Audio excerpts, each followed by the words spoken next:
Mas Budi ada patok harga atau? Saya cuma bilang gini aja, kalau di klinik 100 ya kan, ya paling ya orang ngasih nambahin dikit untuk ongkos minyak. Tapi itu pun saya nggak tekankan kepada pasien itu bahwa harus ditambahkan. Kalau misalkan ada 50, bahkan ada yang utang dulu. Sesuai kemampuan lah ya. Iya, utang dulu ya udah. Itu sesuai kemampuan saya. Artinya fleksibel lah. Kalau Iya, misalkan tapi pada intinya saya tuh nggak ada patokan harga.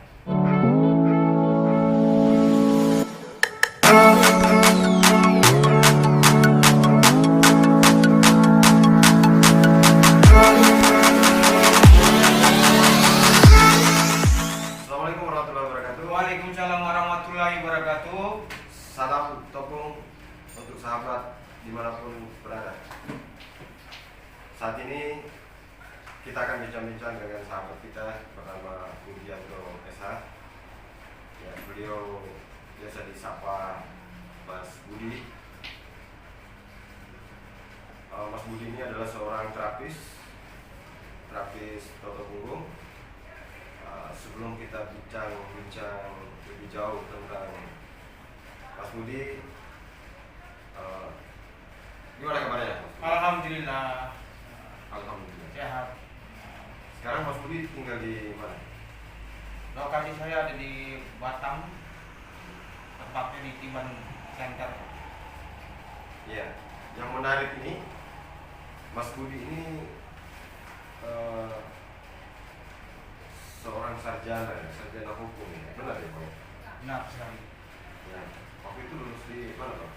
Kita Jalan Mas Budi ini juga cukup panjang ya.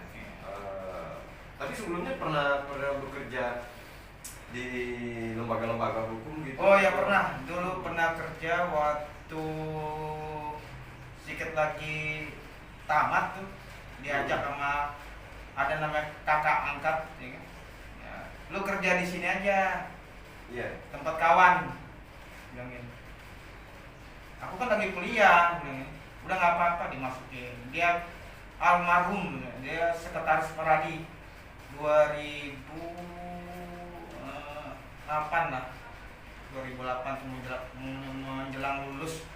Lembaga hukum pengacara atau apa? Pengacara, asisten muda lawyer. Karena yang lain tuh udah pada tua semua, jadi Waktu itu Mas Budi yang paling muda ya? iya paling muda. Ya. Di situ. Setelah itu tamat, Mas Budi tidak Ya. mengembangkan karirnya. Oh sesuai iya, dengan karena fokus ngurus orang tua, jadi nggak bisa kerja untuk semestinya orang normal lah istilahnya. 8 jam kerja atau jadi kursus lah untuk kalau nggak difokusin nggak bisa, karena orang tua itu paling dekat sama saya, beliau nih. Mungkin kata orang tua kalau aku udah meninggal terserah lah, asalkan jalannya nggak menyimpang, mau jadi apa ya terserah, karena nggak ada banyak tuntutan juga ya. Makanya saya ada 2 pilihan, ke Jakarta apa Batam kan gitu kan. Mas Budi pilih Ya, Batam. Lulus kuliah itu Mas Budi beraktivitas atau kerja apa aja waktu itu? Oh iya, saya kerja di Sebelum menjadi terapis nih? sebelum kerja ini ya saya di yayasan, yayasan Sosial, Iya. yayasan pendidikan gitu ya? Ya, yayasan, mengawasin yayasan ya, termasuk yayasan itu kan punya dari pamannya teman kuliah, jadi ditampas diseleksi lagi lah, karena udah orangnya juga udah kayak yayasan sudah kayak keluarga. Ya. Saya dengar pernah dulu jadi wartawan. Oh ya, pernah juga, cuman nggak serius, ya kan?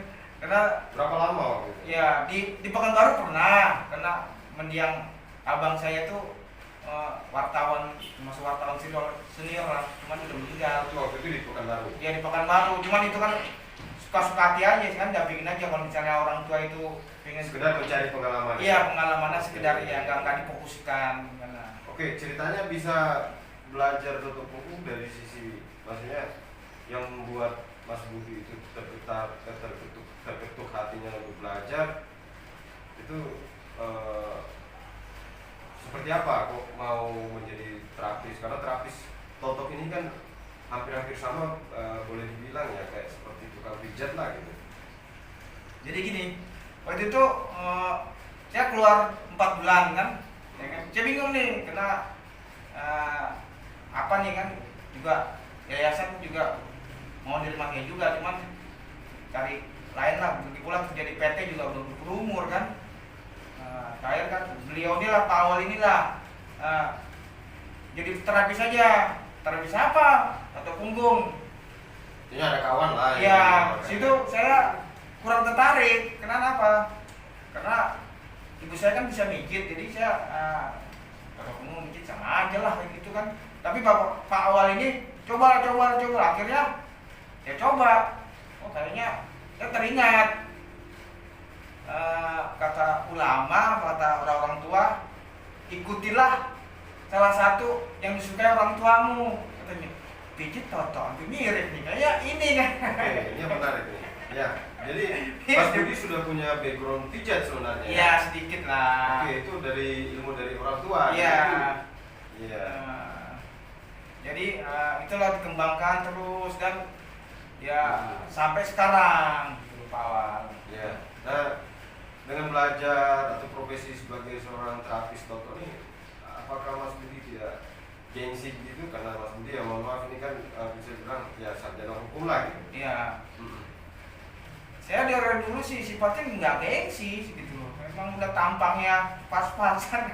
Kecuali tampang saya kekor, kuat, ganteng, itu bisa lah gengsi kan. Ini tampang pas-pasan orang juga nggak percaya soalnya kalau misalnya saya ngaku sarjana kan. Jadi saya apapun saya kerjakan yang penting bermanfaat. Iya. Dan satu lagi ya, orang itu senang, alhamdulillah. Mungkin untuk amalan saya ya perat kan, bisa ini kan, itu. Nah, sejak belajar Toto itu, oh ya sebelumnya belajar Toto pun sama siapa? Gurunya sama siapa? Itu kalau itu tetap punggung sama Ustadz Jaini. Oh, saya ini waktu itu. Iya, Ustadz Jaini 2018 di Batam ya? Iya. Nah, selama belajar Toto Punggung 2018 itu sampai dengan sekarang, suka dukanya nih yang Mas Budi rasa, apakah dengan selama beberapa tahun itu Mas Budi rasa Toto Punggung memang masih asik kah, atau mungkin ada titik jenuhnya gitu kan, atau seperti apa gitu? Oh iya. Kalau sukanya sih satu banyak jumpa orang ya, jadi ya banyak relasi ya. Jadi kita banyak saudara lah ya. Jadi kita saling kenal, saling sapa, saling ini gitu. Jadi salah satunya ya kita banyak silaturahim sehingga kita bisa murah rezeki. Nah, dan itulah enaknya terapis ini bisa pindah-pindah orang. Dan dukanya sih paling ya kalau misalkan hari ini udah seminggu nggak ada orang pasien. Seminggu, wah ya kan itu aja dukanya. Dan misalnya udah janjian tiba-tiba udah jauh-jauh datang, orangnya pergi, nah itu jadi terus sudah dijanji datang ya sampai di rumahnya orangnya tidak ada. Iya tak ada, ya saya nggak tahu, udah pura-pura nggak tahu atau gimana. Yang penting kita profesional aja, datang selesai, kalau nggak ada udah tinggal, udah gitu. Kita nempatin janji kita lah bahwa. Untuk terapi sendiri, terapi orang gitu ya, mengobati orang, Mas Budi ada patokannya? Saya cuma bilang gini aja, kalau di klinik 100, ya kan? Ya paling ya orang ngasih nambahin dikit untuk ongkos minyak. Tapi itu pun saya nggak tekankan kepada pasien itu bahwa harus ditambahkan. Kalau misalkan ada 50, bahkan ada yang utang dulu. Sesuai kemampuan lah ya. Iya, utang dulu ya udah. Itu sesuai kemampuan saya. Artinya fleksibel lah. Iya, tapi pada intinya saya tuh nggak ada patokan harga. Pada intinya, jarang sekali. Kecuali kalau lihat rumahnya gedung, wah dia harus dipatokin nih golden. Artinya itu kondisional lah ya. Dia sikon lah ya. Kalau memang orangnya mampu bisa dipatok. Kalau tidak malah kita bisa membantu ya. Betul Pak. Ini masya Allah. Ya. Nah, dari terapi banyak pasien itu, maksud saya dalam satu hari itu mesti ada, kadang juga tidak ada ya. Iya, dia kita nggak tahu rezeki ini kan, soalnya kita kan bukan ini apa tuh pedagang ini kan, kelontong ataupun itu bakal ada gitu.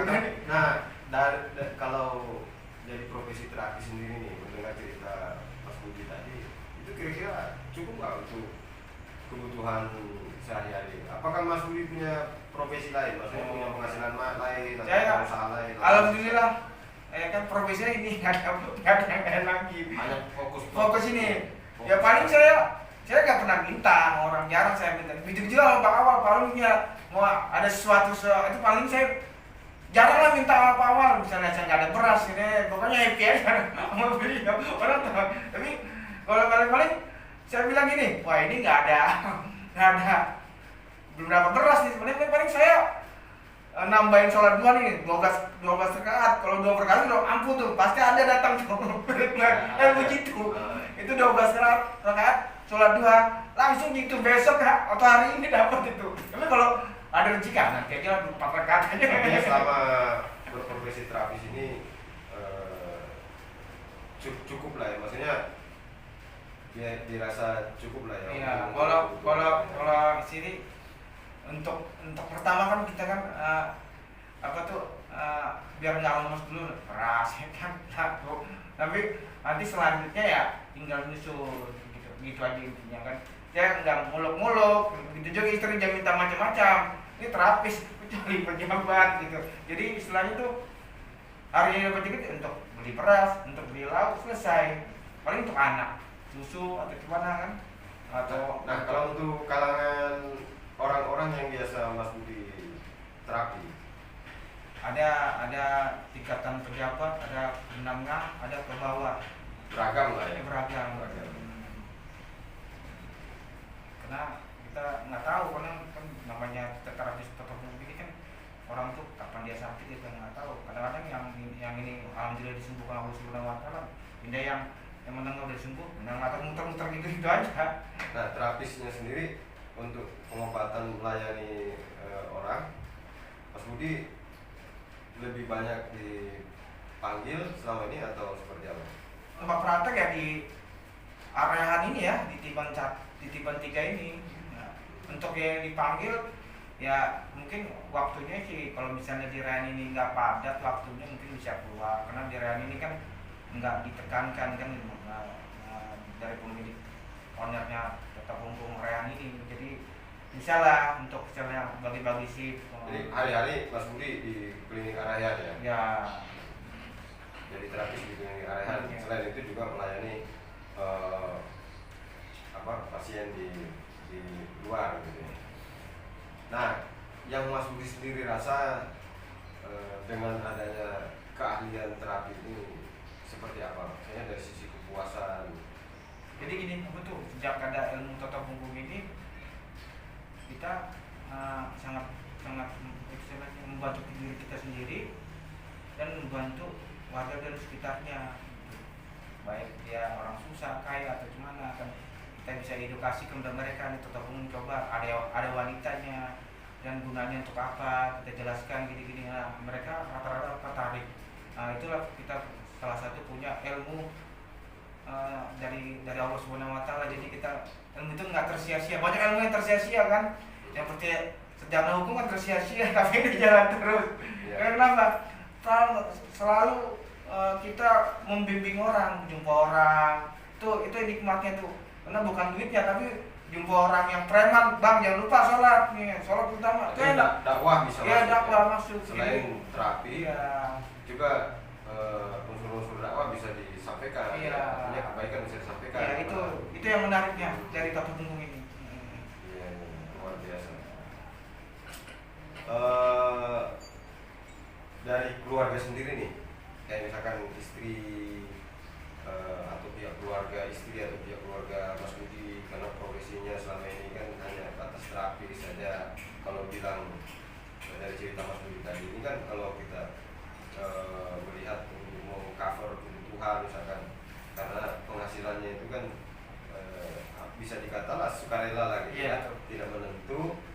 Nah, cenderung kan biasanya kalau seperti itu biasanya ada bisikan-bisikan atau ada dorongan atau motivasi dari bahkan mungkin keberatan ya dari keluarga atau dari istri misalkan, bahkan pengen kita mencari profesi atau menjadi profesi yang lain misalkan, kira-kira ada seperti itu?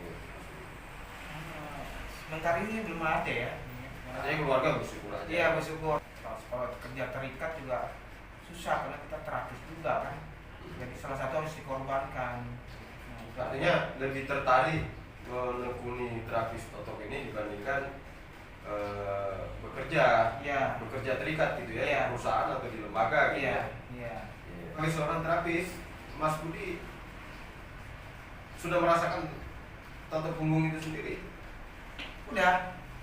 Ya, contohnya kalau salto namanya, saling totok itu antara kawannya, alhamdulillah walaupun nggak sampai 1 jam 30 menit udah badan kita tuh enteng, ringan ya, alhamdulillah. Mungkin pertama kayak sebagai terapis kita ngerasain badan kita sendiri, nggak mungkin kita mengusulkan sama orang tapi diri kita belum merasakan kan. Ya, artinya kita harus sehat dulu, Ya. baru bisa membantu orang untuk sehat. Iya. Iya, ya itu hebatnya di tutup punggung, bisa dirasakan gitu ya. Iya. Jadi Terbawa. Mas Budi bisa merasakan sendiri manfaat tutup punggung itu. Iya. Gitu ya. Mas Budi sendiri punya keluhan atau sakit gitu? Kalau sakit sih mungkin tiap manusia sih pasti ada sakitnya ya. Ah. Paling sakit badan pinggul atau terasa mungkin capek atau gimana pasti ada. Itu Pak ya. Itu kalau sudah salto. Tapi yang menarik tutup punggung tuh anak saya 1 tahun 3 bulan.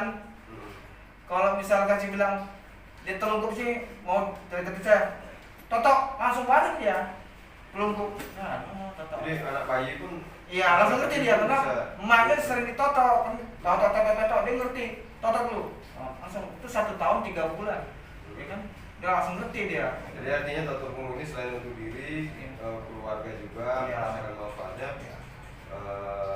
Begitu juga dengan orang kaya. Iya. Oke, terima kasih Mas Budi atas waktunya bincang-bincang di Cakap Sehat Araihan Podcast. Hari ini kita berbicara tentang fakta atau kita bercerita tentang tutup punggung. Demikian sahabat tutup punggung Indonesia dimanapun berada. Terima kasih atas atensinya. Salam topung. Assalamualaikum warahmatullahi wabarakatuh.